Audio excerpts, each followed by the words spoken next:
បាទទឹកទី1ការប្រកួតបាគូពិសេសបាគូឯងបាទព្យាយាមទាត់មួយសិនរបស់សមែនអាស៊ូរីសមែនអាស៊ូរីនេះគេធ្លាប់ឈ្នះបាទកីឡាកររុស្ស៊ីបេះដូងខ្មែរ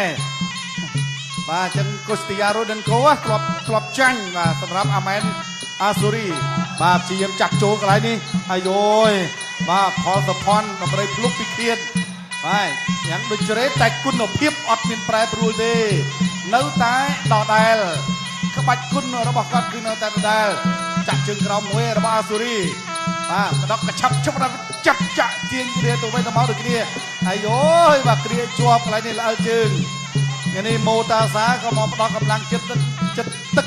ដល់មិត្តរួមជាតិរបស់គេដែរបាទព្យាយាមដើរចូលបាទផនតផលបាទលុកលឹកចំណាប់ដែលជាអញ្ញាការជាការប្រកួតបាទគាត់ចាប់ជើងជាប់បាទផលសពតសម្លឹងកែកអាយយបាទកែកក៏ឆក់លឿនណាបាទសម្រាប់ផលសពតបាទព្យាយាមចាប់អបជាប់លោកគួរអញ្ញាការលឹកចំណាប់បាទគឺចាប់ជាប់បាទផលសពតកំពុងតែសម្លឹងមើលណាបាទកន្លែងណាដែលអាចញ៉ាំបានថយបាទណែកែងរបស់ផលសពតបាទកដកដៃកន្លែងនេះអាយយសមែនអាស៊ូរីហើយផលសពតណាបាទកម្លាំងចិត្តបើតែបញ្ចប់ទឹកណាមួយដាក់ញ៉ាលៀងមេងឧបត្ថម្ភលើកទឹកចិត្ត2លានរៀលបាទបើតែឈ្នះដោយបន្ទុក1លានរៀលបាទแล้วដើរចូលរបស់ផលសុផាន់បាទព្យាយាមចាក់ជើងក្រោមមួយលឿនណាចេញចូលចង្វាក់នៃការវាយបាទលឿនណាស់បាទសម្រាប់ផលសុផាន់បាទដើរចូលអត់ចលោទៅចលោមកអាទិត្យក្រោយផលស៊ីឡុងមកកណាគូពិសេសអន្តរជាតិឡាវចត្រាបាទចាក់កន្លែងនេះមកមួយពឹបហើយធុនឆៃលីបាទហើយក៏យើងផ្ដល់ឱកាសឲ្យអ៊ីឡាំងសាក់ទឹកប្រកួតលក្ខណៈអន្តរជាតិព្យាយាមចលោទៅវិញទៅមកដូចគ្នាសល់ពេល50វិនាទីចុងក្រោយនៃទឹកដំបងបាទទាត់សងជើងលឿនជើងទៅជើងមកចូលកដាប់ដៃចាប់អបជាប់ទីក្រាញ់ទៅវិញទៅមកទះជង្គង់កន្លែងនេះមួយសិនអារយ៉ានជាមួយម៉ូតាសាជាអ្នកឲ្យប្លង់ជាអ្នកបោះប្លង់ទៅដល់អាមែនអាស៊ូរីបាទកណ្ដាលក៏របស់អ៊ីរ៉ង់បាទដែលចូលបន្តទៀតចលោផលសពតចាក់ជើងក្រោមកញ្ឆក់កណ្ដាប់ដៃបានមួយដៃដូចគ្នាតែដៃរបស់ផលសពតធ្ងន់តិចចាប់ជើងជាប់ទាញចូលកែងកន្លែងនេះអូយបាទមកកែងកន្លែងនេះជាយមចាក់ជង្គង់កន្លែងនេះចាក់ជង្គង់របស់អាស៊ូរីចាប់ទល់ជាប់ផលសពតលោកគួរអញ្ញាការនិយាយឲ្យចូលមកកដាលកញ្ឆក់កណ្ដាប់ដៃមួយរបស់សាមែនអាស៊ូរីហើយជាប់ទឹកទី1 round 2បាទទឹកទី2បង្គោលក្រហមផលសុផាន់បង្គោលខៀវអាស៊ូរីអ៊ីតាលីអ៊ីរ៉ង់បាទណែតាត់មួយតាត់សងវិញពីសុផាន់លោកជួយស្រាប់ពីផលសុផាន់តែតាត់ជើងក្រោមសងវិញពីអាស៊ូរីសុផាន់ដើរចូលញូតមួយចលោមួយលោកជួយស្រាប់មួយពីផលសុផាន់តាត់ជើងក្រោមពីអាស៊ូរីតាត់សងវិញពីផលសុផាន់ណែសុផាន់គេថាដំរីភ្លុកចាស់ណាបាទលុកពោះទឹកមួយអាស៊ូរីតកាត់ខៅឆ្វេងសុផាន់តែចលោដើរចូលបោះជង្គង់សុផាន់នៅខាងលើចាប់គ្រាកន្លែងនេះរុញចេញសិនបាទចាប់គ្រាចុះគ្រាឡើងធ្វើអីចេញទេជង្គង់ពីអាស៊ូរីសងវិញពីសុផាន់ជង្គង់អាស៊ូរីលោកគ្រូលឹកចំណាប់ញែកសិនទាញកីឡាករទាំងពីរសុផាន់ដើរចូលតត់កាប់តឡាចពីអាស៊ូរីសុផាន់ដើរចូលចលោលោកជួយខាស្ដាំកន្លែងនេះចាប់គ្រាដួលអត់អីទេលោកគ្រូអញ្ញាការទៅខត់តនបាទដំរីភ្លុកពីឃាតដើរចូលបាទជ្រុំជើងដំរីចូលហើយកន្លែងរវាយពុតទឹកពីអាស៊ូរីសុផាន់អាចចូល2លានបានទេបាទខៅពោះទឹកខុសពីអាស៊ូរីលោកជួយស្ដាប់ពីសុផាន់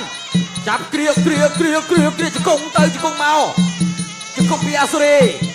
ជង្គង់សងពីសុផាន់វិញកន្លែងនេះលោកគ្រូអញ្ញាការបាទទៅចាប់ញែកសិនសុផាន់ដើរចូលជាបន្តបោះជង្គង់ជួយលោកស្ដាប់ពីអាស៊ូរីតត់ជើងមួយពីអាស៊ូរីសុផាន់ខៅជួយស្ដាប់ពីសុផាន់ លោកគ្រូលឹមចំណាប់ញែកសិនអាសូរីនេះមិនធម្មតាទេកីឡាករនេះធ្លាប់ដួលកូស៊ីយ៉ារូណេនកូបាទជង្គង់របស់ស៊ីសវិញពីសភ័ណ្ឌគ្រីកនេះបោកដួលទៅព្រមគ្នាតែម្ដងបាទងើបលឿនសុភ័ណ្ឌដើរចូលបន្តទៀតសុភ័ណ្ឌកំពុងតែសម្លឹងមើលធាក់មកជើងរបស់អាសូរីសុភ័ណ្ឌដើរចូលញយមួយមើលឃ្លាញយមួយព្រេងមើលតក់ទប់គ្នាមួយខៅជួយរបស់អាសូរីសុភ័ណ្ឌដើរចូលដដែលសុភ័ណ្ឌដើរចូលចេញកែងទេអត់ទេ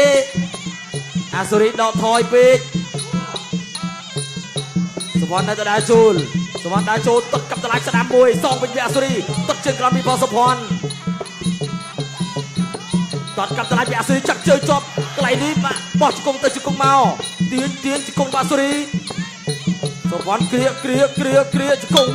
ចាប់ទឹកទី2ទឹកទី3ដែលជាទឹកដាច់ប្រត់ Final Round ទឹកទី3អាយ៉ាផលស្ពតនេះក៏ជ្រុលដល់ហើយដើរចូលកាប់តឡាឆ្វេងមកមួយពីអាសារីបាទថ្ងៃនេះរៀងតឹងមែនទេបាទគុំតែគូខុសបច្ចេកទេស2គូក៏មិនតឹងទាំង6គូបាទដើរចូលលេនបោះជង្គង់ឆ្វេងកាច់អត់អីទេទៅញ៉ាំដើរចូលផលកពាន់បោះជង្គង់ស្ដាំមកមួយវាយធំទឹកមកមួយទៀតកាប់តឡាឆ្វេងញាក់មួយទៀតគាត់ជើងក្រោមអត់អីកាយពីផលកពាន់កាច់បោះជង្គង់ឆ្វេង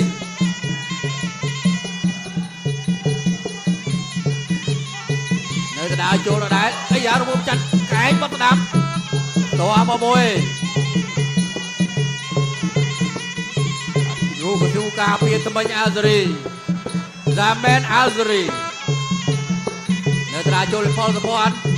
យកមកមួយដេញចូលផលសភ័ណ្ឌបោះជង្គង់ឆ្វេងកែងបាត់ស្ដាប់មួយទៀតថ្ងៃនេះស្វិតមែនតើបាទថ្ងៃនេះបរទេសស្វិតណាស់បាទសិតទៅបរទេសក្នុងស្រុកទាំងអស់បងប្អូនបាទដើរចូលទៀតលុងឲ្យឆ្វេងដូចញាក់ដើរយកកាប់តឡាចកាប់ចានឆ្វេងផុតកាប់តឡាចស្ដាំឆ្វេងក្តាប់ដៃពីអាសារីផលសពតឆ្វេងស្ដាំបាទលោកតាគាត់ទៅគឺថ្មិញដែរបាទកាប់ចានឆ្វេងផុតកាប់តឡាចស្ដាំមួយទៀតពីអាសារីយកលោកគុំម៉ាក់សមឿនបាទទម្លេចចេញពីក្រោយកណ្ដងខ្ញុំបាទអេផលសពតនៅទៅដើរចូលឧតាពោះបាទគាត់ជើងក្រោមមិនពោះមែនណែផលសពតកែងទៅឆក់មកមួយឆ្វេងចាប់បោះជង្គង់លោកគ្រូមកទៅវាយបាទមកផលសពតខ្ញុំមិនវាយគ្រូកំពុងវាយតាបាទគាត់ជើងក្រោមណែកាប់តឡាយស្ដាំមួយទៀតបោះជង្គង់ស្ដាំបោះជង្គង់សងវិញជង្គង់ទៅជង្គង់មកកាច់គ្រាកន្លែងនេះបោះជង្គង់ទៅទៀតលោកអញ្ញាកដាញេចេញ